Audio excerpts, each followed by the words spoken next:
Totally Useless Information with Nick and Roy is brought to you in part by Tom's Place, the finest in men's fashion, located in Toronto at 190 Baldwin Street, in the heart of Kensington Market. Or visit toms-place.com.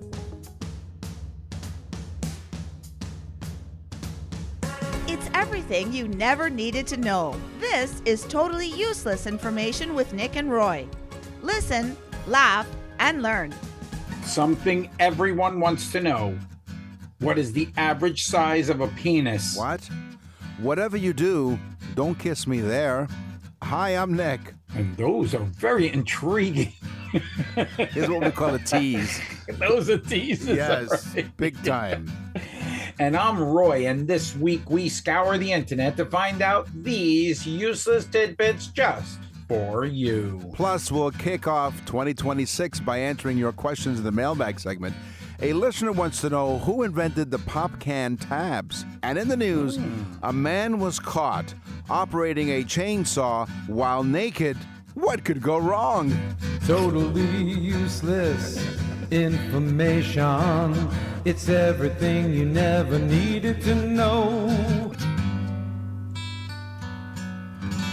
Okay, I'm going to...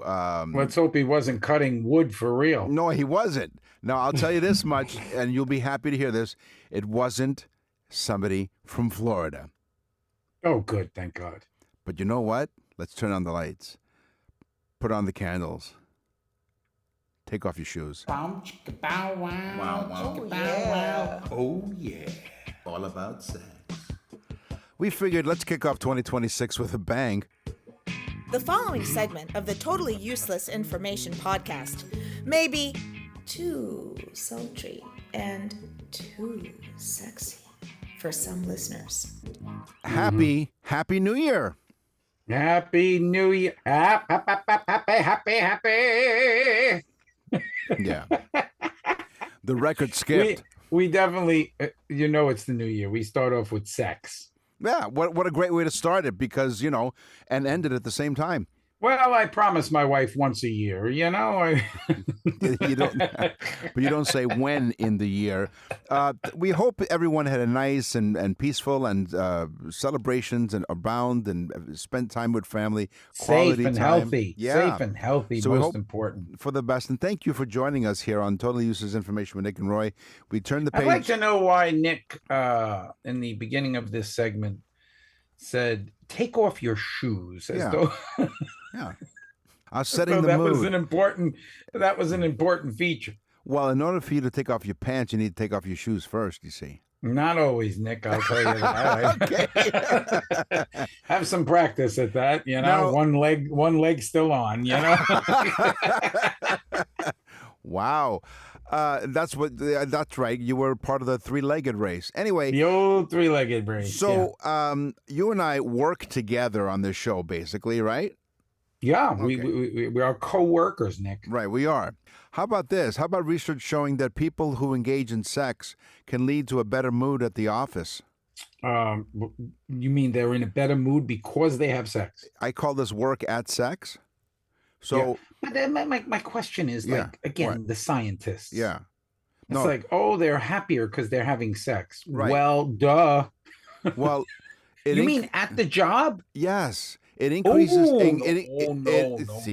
increases positive emotions following the following day after relations, when in turn can boost work performance. Studies. I said relations. I know because people approve. Well, I just want people to know the only reason I say no is because it's just Nick and I when we do the show. Right. There's Yeah. no females. Exactly. Yeah. There's no females here. Otherwise, No. I might have had to think about it a little longer. Now, other studies have shown, because these are not just one set of scientists, many scientists have shown that sexual intimacy can improve mental and physical well-being, contributing to a more motivated and focused employee. What? What? Sorry, I lost I my lost train my of... I know.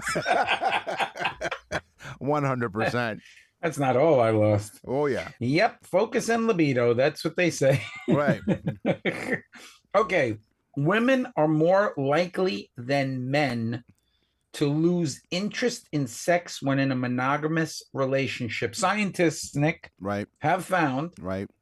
and it would have been thought that it was the opposite way around because it's always the guy that's looking blah, blah, blah, blah, blah. But that's basically what women talk about, I guess, most of the time. Okay.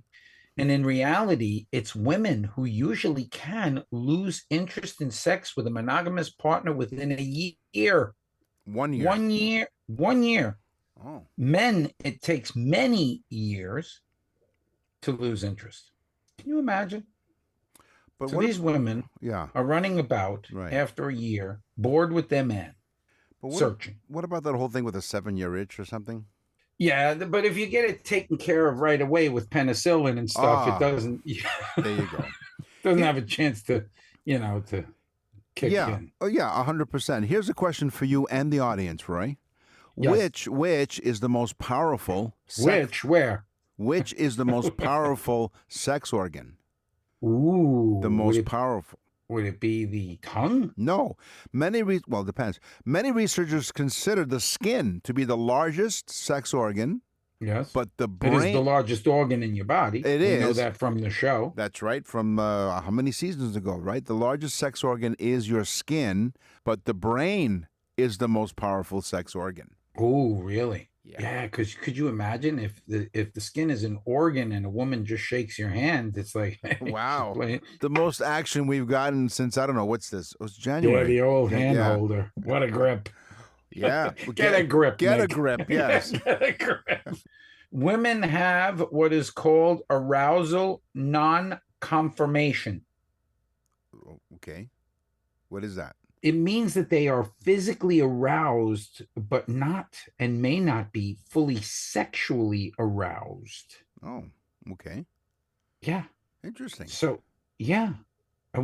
Basically, they are physically aroused, meaning I don't even know how to explain that. So does their brain is not engaged in, like they're not in the mood, but their body says one thing, their brain says something else? I think a man needs to be physically and mentally aroused at the same time in order to perform their duties, correct? I think you're right. I think a lot of duties like it's a chore. Well, I said that to make it Yeah, you did. less. You sure did. So yeah, I think they have studies that showed that women approach intimacy a different way than men do. Some are more cerebral. In Japan, it's surprisingly common for couples, especially in cities, to sleep in separate beds, or even worser, even different bedrooms. Worser? Is it worser? Even other bedrooms. Surveys show 26 to 40% of married couples in Japan choose this arrangement, valuing the uninterrupted rest that comes from avoiding disturbances like snoring or differing sleep schedules. My dad was one that separate beds. Ah, Same room, right, but separate beds. right, okay. And being married 42 years, Yeah. I understand it. It's not about the intimacy or the being together. It's more, I think, about the sleep. Right, sleep is important. Yeah. So I don't have a problem with doing that. I've got that mastered, Nick. Yeah, and your wife tells us absolutely she has no I problem. went with for it a sleep apnea study, and the doctor was mad. He was like, "You're snoring." Was that his name, Dr. Snoring? Dr. Snoring. Dr. Snoring. Yes. Yep. This is a subject that I touched on as my teaser. It is a subject that is very scary to men when Right. asked the question, how big is a normal penis? When they ask me when I stop laughing. When they ask Nick, he's like 6.2 centimeters. Well, as we mentioned on the show, because up here in Canada where I am, we use the Yes. metric system. And so something that's 6 inches versus, I don't know, 102 centimeters, larger number, it sounds larger. Yeah. Well, if it's 6.2 down here, it's probably 8.5 Canadian. Right, yeah. I know 6 inches is not 102. Okay, I'm going to look it up now for those like math purists. 6.2 inches, Nick. Okay. Okay. That was 6.2 inches is the average penis. I was upset at that at first, and then I saw it says erect. Ah, okay. But this is 6.2 inches. So, guys, you could probably feel better about yourselves. I do. Hopefully. Oh, no, I do. But 6.2 inches is 15.75 centimeters. Really? Yeah. Yeah. That's how Nick gets away with it. He's like 15, baby. Exactly. Unfortunately, other people turn that into millimeters. But anyway. Okay, how about this next one? Lower your voice. What? Researchers have found more white-coated people found convergence occurred in the session, even persisted after the participants that they studied completed this experimental task, which is changes happen automatically and unconsciously when an attractive partner, our voices and speech are modified to sound more attractive and alike.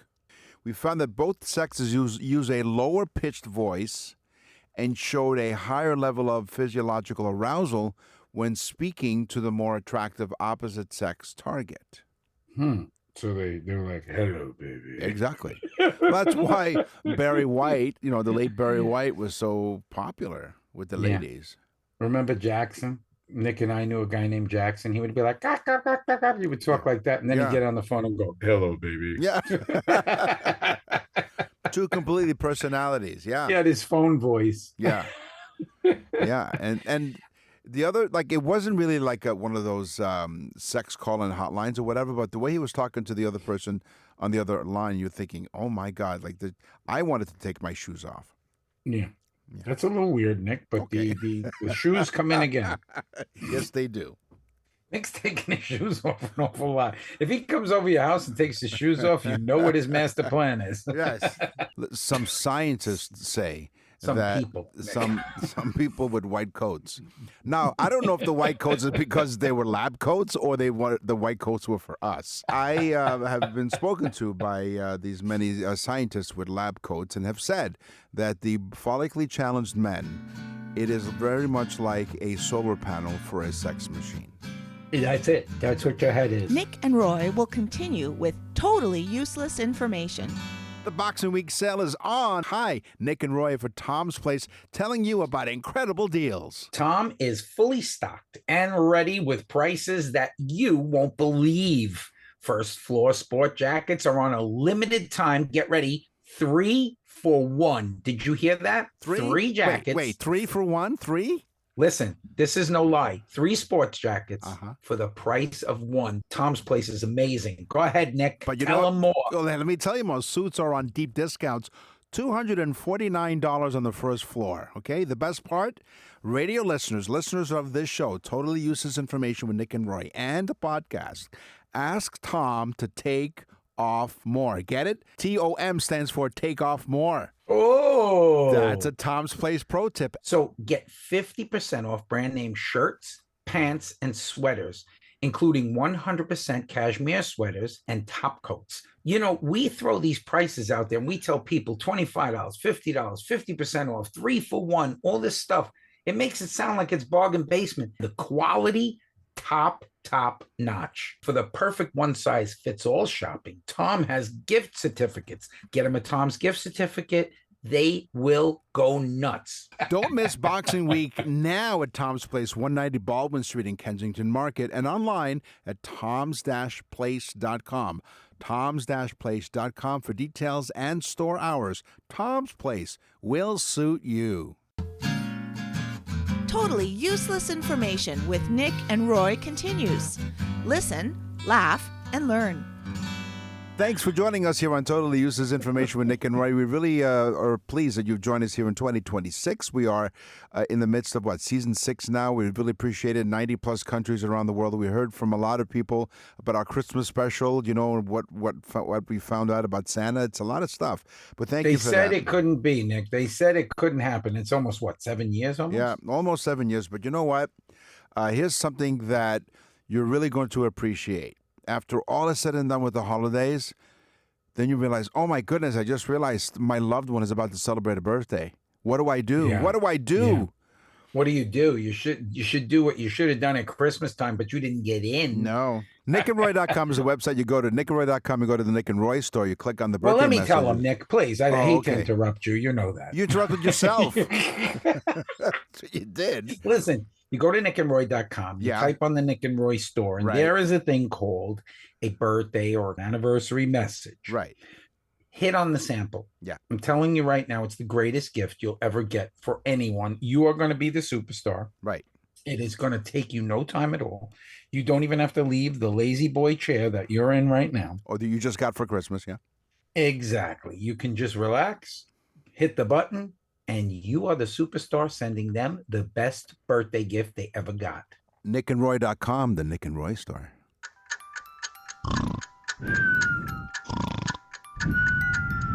And now it's time for Totally Useless Information with Nick and Roy as they present Dreams. Wake up. Wake up. Dreams. What was that? No, I have I to. told you I had no problem sleeping. Right? So we haven't done dreams in a while, so we figure let's just start off with the new year with a dream. Do you become illiterate? Do you become illiterate when you dream? I don't even know what that word means. Apparently, the language And, area. and I put my garbage in the pail. Right. I won't go there. Apparently, the language area of your brain is normally less active during sleep or this program. So most people are unable to read while dreaming. Reading a clock in a dream is famously difficult because the prefrontal cortex, which handles logic and time, is less active during sleep. Dreams tend to distort numbers, letters, and linear time, so your mind may not construct accurate representations of familiar objects like clocks. I wonder, too, if we see our dreams as a reflection, almost as though you're seeing a reverse in a mirror. It might make it harder. Oh, maybe. That's just something I threw out there, Nick, to Yeah, it sounds confuse really, everyone into thinking that we're really profound. deep. The Deep profound. and profound. Profound, yeah. You said profound? Profound. Is that another word? Like It like is. idiot? Listen. Like idiot? Ill idiot? That's a Spanish idiot. Ill idiot. Ill idiot, yeah. Exactly. Okay. Why do get ready, Nick? Yes. You're gonna love this one. Why Okay. do prophetic, and I use that word, prophetic, Sparingly. prophylactic. Right. I use these words Yes. because they're written in front of me. Right. No.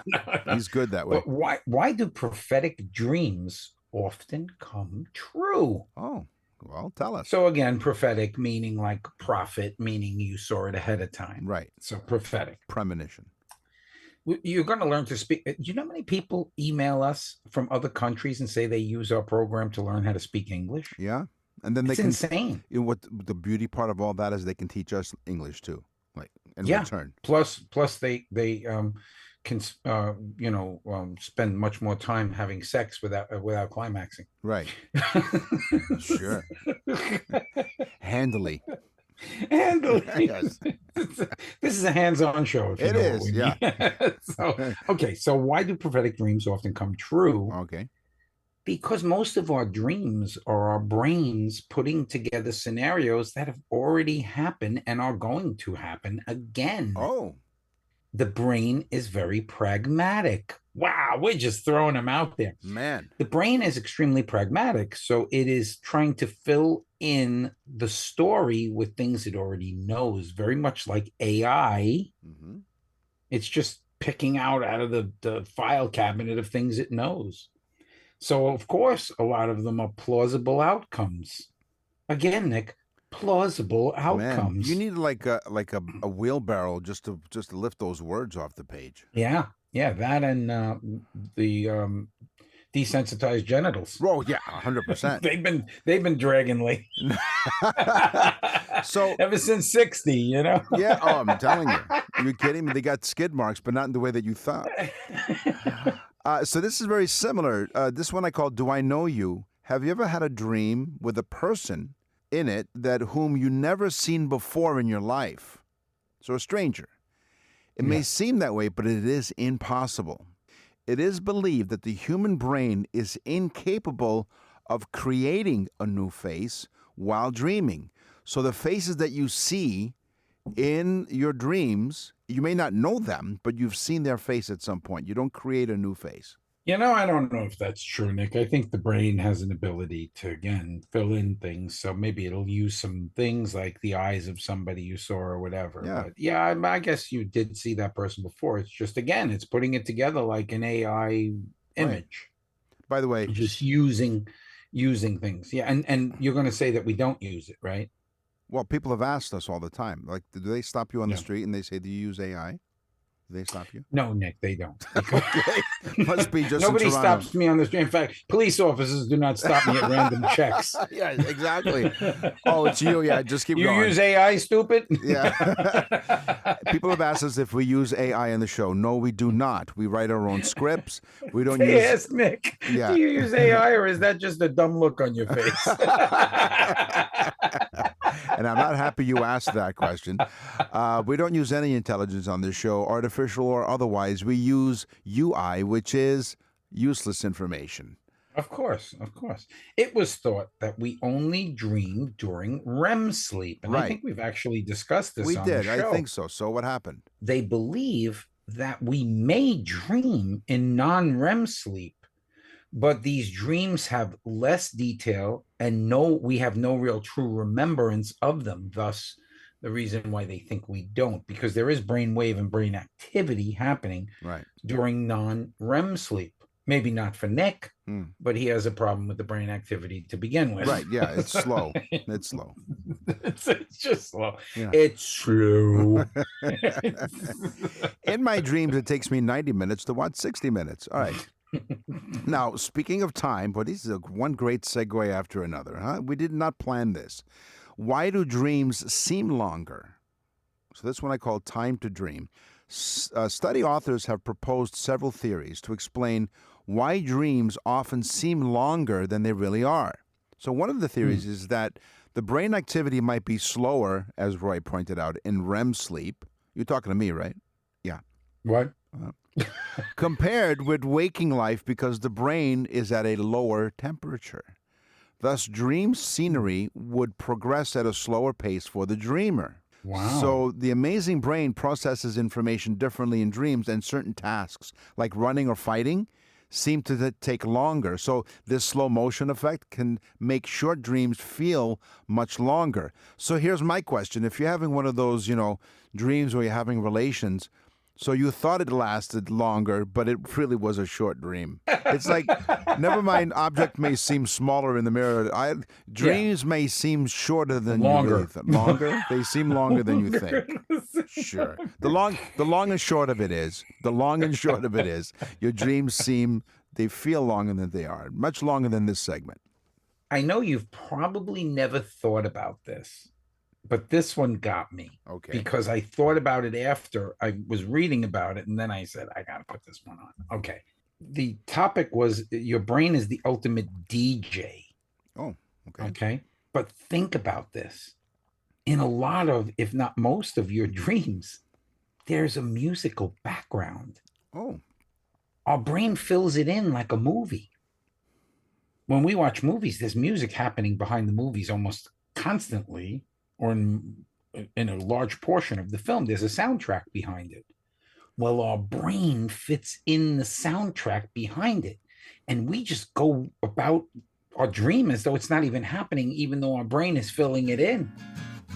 Some people can remember the music in the background. Nick and Roy will continue with totally useless information. We're back with totally useless information with Nick and Roy. Listen, laugh, and learn. Is it hot enough for you? Heat, not being in heat, but heat can sometimes influence your dreams. Fever dreams is what they call it. Fever dreams are a curious phenomenon that many experiences when running a high temperature.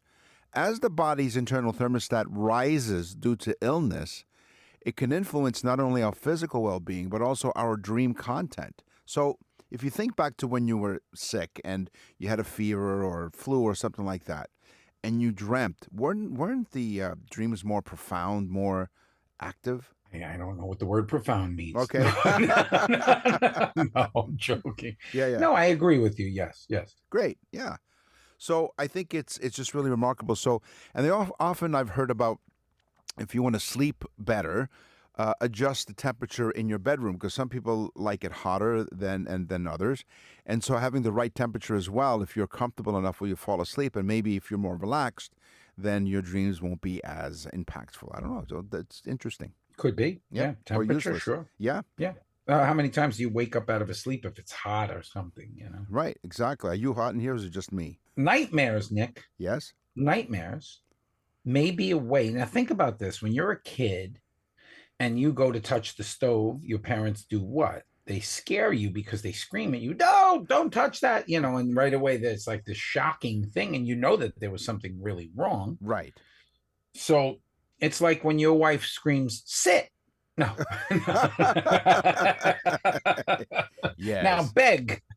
Yes. That's what Nick does in the Right. bedroom. Oh, yeah, exactly. Begging, yes. But nightmares, Nick, Yeah. may be the sneaky way the brain is teaching us. Oh. If you think about dreams normally stay away from the scary guy or the woman that doesn't seem right, or there's a bad situation. Don't go down the alleyway. Don't go in the attic. Don't go. Right. All these things are in your scary dreams, and they are maybe also the brain's way of teaching itself to teach you physically what to avoid. So they could be a forbearance. We're throwing them out there now. Listen, did someone get you like for Christmas, like a word of the day or something calendar? Yeah, my wife said for Christmas I got you a thesaurus, and I was like, do you have to use a salve for that? Yeah. Okay. I know we're not doing words. Words is one of the Is topics it a here. salve, Nick? Listen, is it no, a salve no. or a salve? No, it's an Audi. Listen, Salve. I think. Have you ever looked up thesaurus in a thesaurus? Is there another word for thesaurus? Wow. Get the team. Assemble the team. And she says, like in Anchorman, news team assemble. Useless workers assemble. And by the way, she says Happy New Year, and she says hello. All right, so there you go. So now that we've like completely drained your brain, thanks for joining us here on Totally Useless Information. Yes, right. On Totally Useless Information with Nick and Roy. And once again, we really appreciate everyone's support and feedback on our holiday programming. We had a Christmas special, which was kind of neat. And we also had the bloopers and best of, and people always enjoy that. So no, the bloopers, man. Yeah. Your comments are great, folks. So keep listening. Exactly. So in the meantime, let's go visit the courthouse. All rise! Totally Useless Information Court is now in session. This is Totally Useless Law Information with Nick and Roy. Objection. Overruled. I love that. Yeah. Fun. I like the sex, dreams, law. Yeah. These are good topics. They are a great way to start the year. In Maine, have you been to Maine, Nick? No, I haven't. I've had the lobster, but never been in Maine. You've never been to Maine? Nope. Oh, Maine's a beautiful place. I've heard. I've been to a number of places in Maine. It's wonderful, wonderfully beautiful. Arcadia National Park is, if you folks have never been there, it's a destination. So do Arcadia National Park. There you go. Maybe I'll put some pictures on the newsletter. Maybe. In Maine, it is illegal to park in front of a Dunkin' Donuts. Really? It's a law that you cannot park in front of a Dunkin' Donuts. Now, maybe it's a good law. They make you maybe park a block away so you get some exercise after eating all those greasy donuts. Yes. But it is a law. You can get ticketed for parking in front of a Dunkin' Donuts. Now, there may be a reason for that, Nick. They have drive-through. They do. So maybe it's a parking issue. Yeah. Now you're a world traveler, as you've explained. Have you? Oh, I'm a traveler, Nick. You are. The Where in the World is Carmen Sandiego was fashioned off of My Life. Was. So, Roy, by the way, Roy does sing. If you're in the southwest part of Florida, go to musicbyroy.com, musicbyroy.com, and he'll let you know, the website will let you know where he's singing next. When I sing, people tell me to sing Far, Far Away. I'm not sure if it's the name of the song or a geographical location. Yeah. And Nick doesn't sing with a group. People prefer him to sing solo. Right. Again. Solo, they can't hear him. Exactly. Okay, so if you ever visit Japan, so in your travels, when you visit Japan, don't do this. This is the second time you've brought up Japan, Nick. Yep. Are you turning Japanese? No. I just had a lot of sake. Sake. Or sake. Sake, whatever. I was watching sake. Are you getting massages again? Yes. Okay, how about this? No dancing after midnight in Japan. Japan once had a law prohibiting dancing in public spaces after midnight, originally aimed to curb prostitution. Dances were forbidden in nightclubs. Dancing and prostitution. Right, yeah. Because I guess prostitution was rampant after midnight. I don't know about that correlation. Well, again, the word correlation. Right, yeah. No. That's a pretty big jump there, you know. Dancing, which means curbing. leads to sex. No, curbing prostitution. Now, so dancing is a gateway activity. Dance was forbidden in nightclubs and dance floors smaller than 66 square meters or nightclubs that operate after 1 o'clock in the morning, okay? Oh. Yeah. This rule was mostly ignored. Smaller means they're closer together. That's why they're having sex. Probably. They are. Well, here's the thing. The rule has been ignored for 50 years, right? So it's been on the books, but everyone ignored it. So there was dancing and prostitution all over the streets of Japan. It was ignored for 50 years. However, in 2011, they started to enforce it in cities like Osaka, Tokyo, That city in itself sounds dirty. And this one, okay, I know you're about to drink something. I'm going to wait till you stop drinking, and then I'll tell you the third city. Go ahead. Fukuoka. Oh, yeah. Yeah. You go to one place to get the Osaka, and the other one you get the Fukuoka. While eating tapioca pudding. Mm-hmm. Uh-huh. All right, get ready. In Alabama, it is illegal to wear a fake mustache. Get ready. What? To church. Okay. You can wear a fake mustache in general. You want to go rob a bank? Put on a fake mustache. Yeah, go nuts. Go Get a couple of laughs? Put on a fake mustache. Right. You want to be completely offensive? Shave it to just under the nose portion.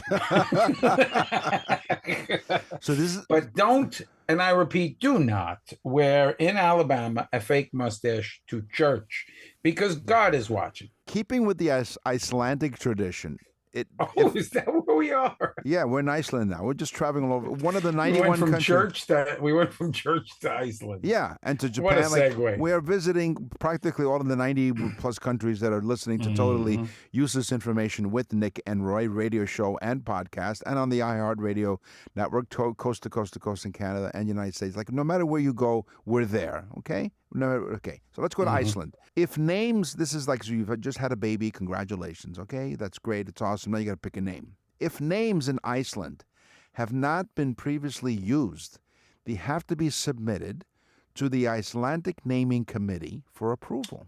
Oh, so if you want to name your kid like Schmendrick. Right, so the name may contain only letters from the Icelandic alphabet, so I don't know if the name Schmendrick has that. Well, Bjorn Schmendrick. Bjorn, Schmendrick. right. Well, he was Bjorn. And now you have a baby. And it 6 pounds, 8 ounces. Right? It's a new Bjorn. What do you call? It's a new Bjorn. We're so stupid, folks. We like that. And we hope you do too. What do you call a newborn in Iceland?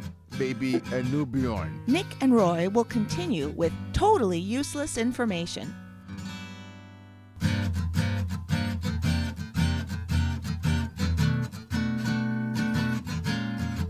You're listening to Totally Useless Information with Nick and Roy. Listen, laugh, and learn. What's in the mailbag? What's in the mail?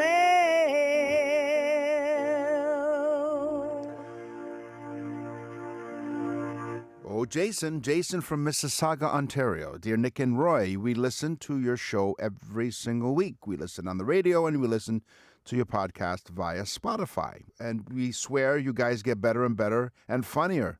Okay, thank you. Thanks for the laughs. You're welcome. Here's my question. Jason's asking, he remembers when the tops of soda pop cans had a pull-off tab and detached from the top of the can. Do you remember those? Yes, the pop tops Right.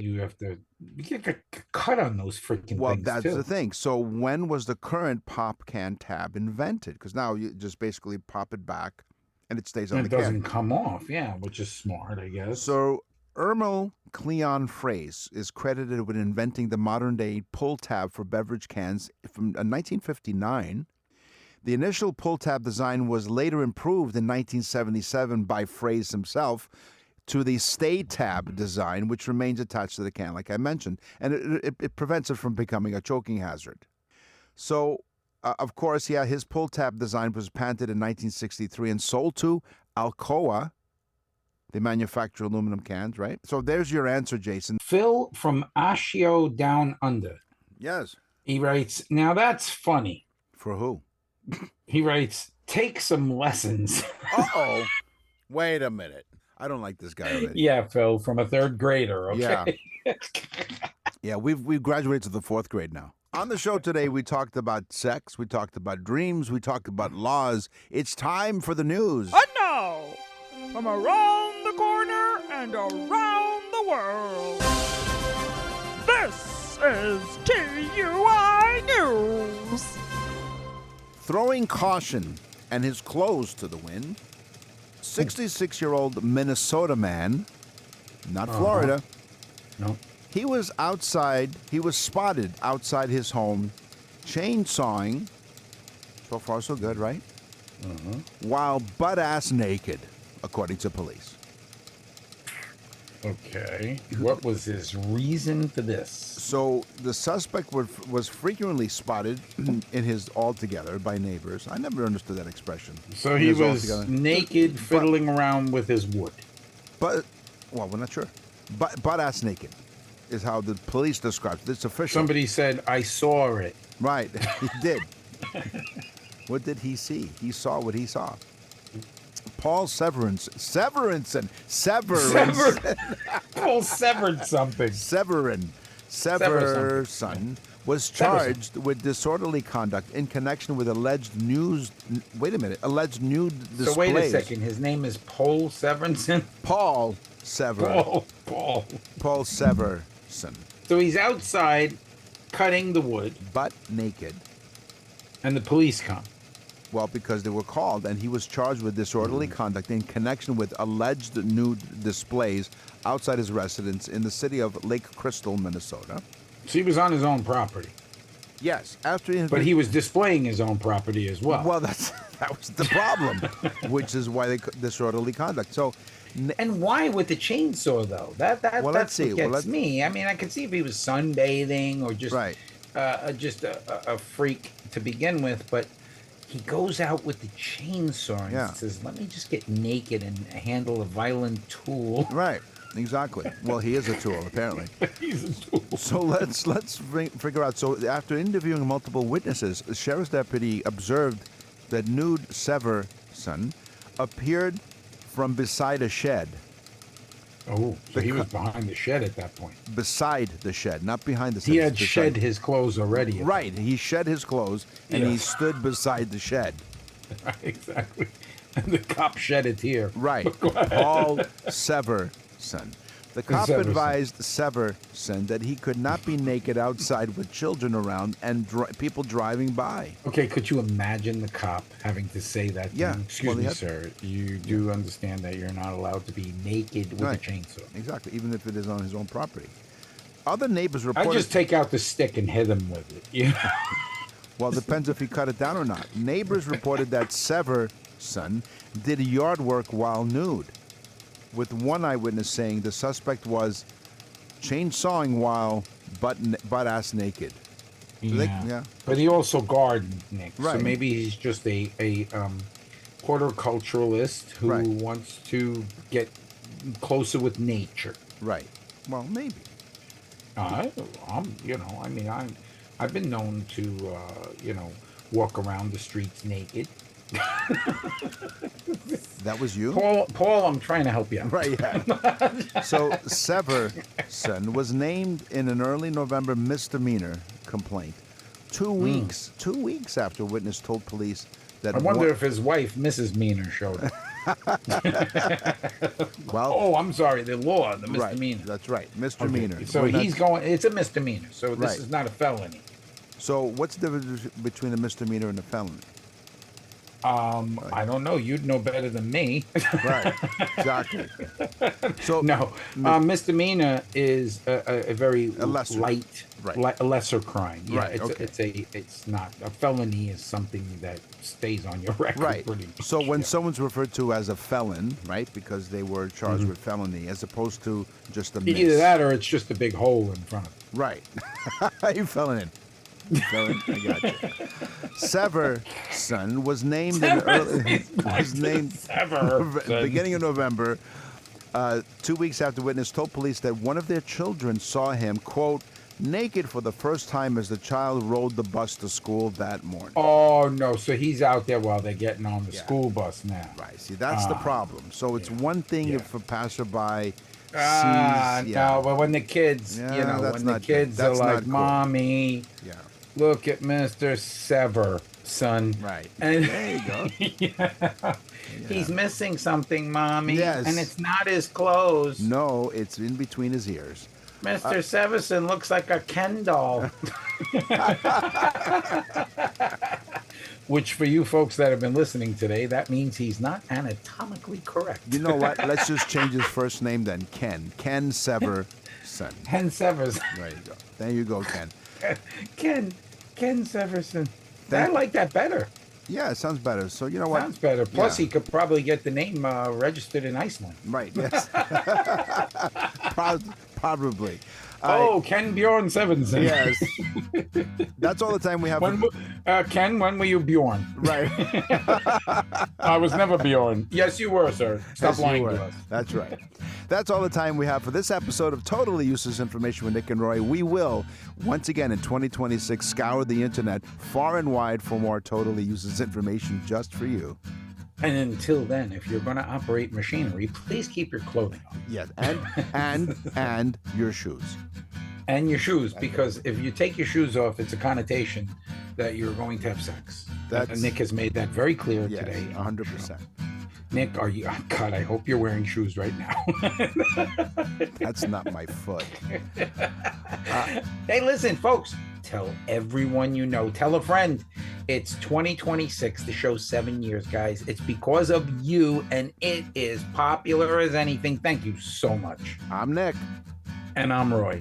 Thanks for listening. Totally Useless Information with Nick and Roy is recorded and produced in Canada. For more totally useless information, visit nickandroy.com. That's nickandroy.com. Totally Useless Information with Nick and Roy has been brought to you in part by Tom's Place, the finest in men's fashion. Located in Toronto at 190 Baldwin Street in the heart of Kensington Market. Or visit toms-place.com.